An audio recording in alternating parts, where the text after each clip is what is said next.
Hello అందరికీ welcome back to my channel. ఇవాళైతే బాలామృతంతో గులాబ్ జాములు అయితే ట్రై చేద్దాం అనుకున్నాం, కానీ ఫ్లాప్ అయిపోయింది. కానీ లాస్ట్ వరకు చూడండి వీడియోలో. ముందు మన వీడియో చూసే ముందు లైక్ చేయండి, అలాగే ఛానల్ సబ్స్క్రైబ్ చేయండి, అలాగే సపోర్ట్ చేయండి. ఇక ఇద్దరం గులాబ్ జామ్ చేద్దామని స్టార్ట్ చేయడానికి పైకి వచ్చాము లేదు, ఇంకా పిల్లలందరూ మా వెనకాలే వచ్చారు. వాళ్ళేం బయట పిల్లలేం కదా, అందరు మా ఇంట్లో పిల్లలే. ఇక పిండి మిక్స్ పట్టి జల్లెడ పడుతున్నామో లేదో నాకు అనుకుంటే ఇంకా తినేస్తున్నారు పిండి. మా పిన్ని పొయ్యి దగ్గర ఏమో చేస్తున్నారు, మా అబ్బాయి ఒకటి ఏమైనా చూస్తున్నాడు. ఇంకా ఈ పిల్లలతోటి ఇంకా సాం కింద సాం పైన అన్నట్టు ఇంకా కలుపుతూనే ఉంది పిండి. మా తోడి కోడలు అయితే 2 రోజుల నుంచి అనుకుంటున్నాం గులాబ్ జామ్ చేయాలనుకుంటూ, ఫైనల్గా ఇప్పుడైతే కుదిరింది చేయటానికి. ఇక నేను పిండి మిక్స్ పట్టి ఇంకా మా అక్కకైతే ఇచ్చాను, జల్లెడ పట్టి ఆమె పిండి అయితే కలుపుతూ ఉంది. ఇంకా నెక్స్ట్ వచ్చేసి పాపానికి అయితే పెడుతున్నాను చక్కెర ఇంకా వాటర్ వేసుకొని. ఇంకా గులాబ్ జామ్ ఫ్లాప్ అయిపోతుందని మనకైతే తెలియదు కదా, అందుకని ఇంకా ముందే మనం చక్కెర పాకానికి అయితే పెట్టుకుంటున్నాను. పిల్లలు మాత్రం చాలా ఆశలు పెట్టుకున్నారు, గులాబ్ జామ్ చేస్తున్నారు తినాలి అని. మేము కూడా యూట్యూబ్లో చూసాము, అన్నీ బాగానే వచ్చాయి, ఇంకా మాకు కూడా బాగానే వస్తుందిలే అనుకున్నాం. కానీ ఇలా అవుతుందని అస్సలు అనుకోలేదు. మిస్టేక్ ఎక్కడ జరిగిందో తెలియదు, కానీ గులాబ్ జామ్ అయితే రాలేదు చేయడానికి. లాస్ట్కి ఏం చేసామో మీరే చూడండి. గులాబ్ జామ్ లాగా పిండి లేకపోతే హాట్ వాటర్ వేస్తారో ఏమో తెలియదు, కానీ మేమైతే నార్మల్ వాటర్ వేసాము. ఏమన్నా హాట్ వాటర్ వేయాలో లేదో తెలియదు.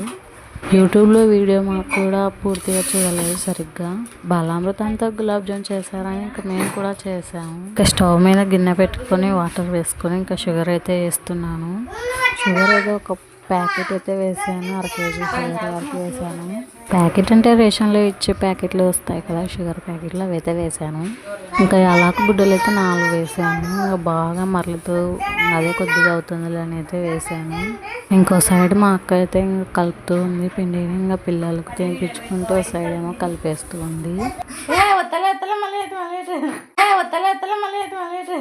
ఇక్కడ వీడియో తీసుకోలేదని మళ్ళీ చూపిస్తున్నాను వీడియో క్లిప్. ఇంకో స్టవ్ మీద ఏమో ఇంకా బోల పెట్టుకొని ఇంకా ఆయిల్ వేసుకున్నాను గులాబ్ జాములు చేద్దామని.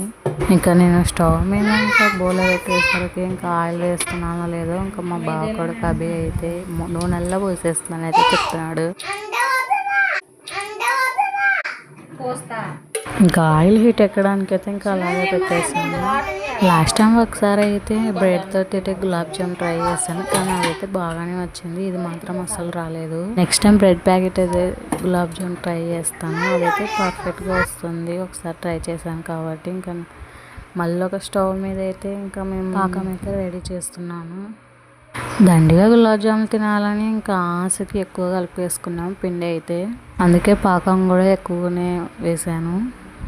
ఇంకో సైడ్ ఏమో ఇంకా ఆయిల్ వేడెక్కిందో లేదో చూసేసుకొని ఇంకా గులాబ్ జాములు అయితే రెడీ చేసింది మా అక్క. ఇంకా నేను ఆయిల్లో వేసి ఇంకా కలపడమే. ఇంక ఇప్పుడు ఉంటుంది అసలు ట్విస్ట్. ఆయిల్లో వేసాను, ఒక 5 వేసిన తర్వాత మొత్తం పోతున్నాయి, ఇంకా అన్నీ ఇచ్చుకొని పోతున్నాయి అనమాట. అంతా సపరేట్ అయిపోయినాయి మాలో పొడిలాగా. ఇంతకు ఏం మిస్టేక్ చేసామో ఇలా అయిపోయాయి, అసలు అర్థం అవ్వలేదు. ఇంకా నూనె అంతా వేస్ట్ అయిపోయింది. మళ్ళీ నూనె మొత్తం సపరేట్ చేసుకొని ఇంకా ఆయిల్ అయితే పక్కకు పెట్టేసుకున్నాము. ఇంకా ఇవి ఇచ్చుకోవడం చూసాక నా రియాక్షన్ వాయిస్లో ఎలా ఉంటుందో చూడండి. వీడియోలో వాయిస్ విన్న తర్వాత నా వాయిస్ నాకు అసలు నచ్చట్లేదు ఎందుకో. వేరే వాళ్ళకి నచ్చుతుందో లేదో తెలియదు కానీ నాకైతే అసలు నచ్చదు నా వాయిస్ నాకు. మొత్తం పోయింది, ఇంకా గులాబ్ జామ్ లేదు ఏం లేదు అనుకొని ఇంకంతా తీసేసాము. ఇంకా ఇలా అయితే అయిపోతున్నాయి అన్నీ. ఇంకా మొత్తం లడ్డూలో ఉన్నటువన్నీ పొడిలాగా అయిపోయాయి చూడండి, మీరు ఇలా వస్తున్నాయి. ఇంకా లాస్ట్కి ఇలా అయితే వచ్చింది పొడి మొత్తం తీసేసిన తర్వాత. నెక్స్ట్ ఏమో ఇలా మిగిలిన పిండి అయితే ఇలా బిస్కెట్ అయితే పెట్టేసాం. ఇంకా గులాబ్ జామ్ అనుకుంటే ఇలా పొడి మిగిలిపోయింది.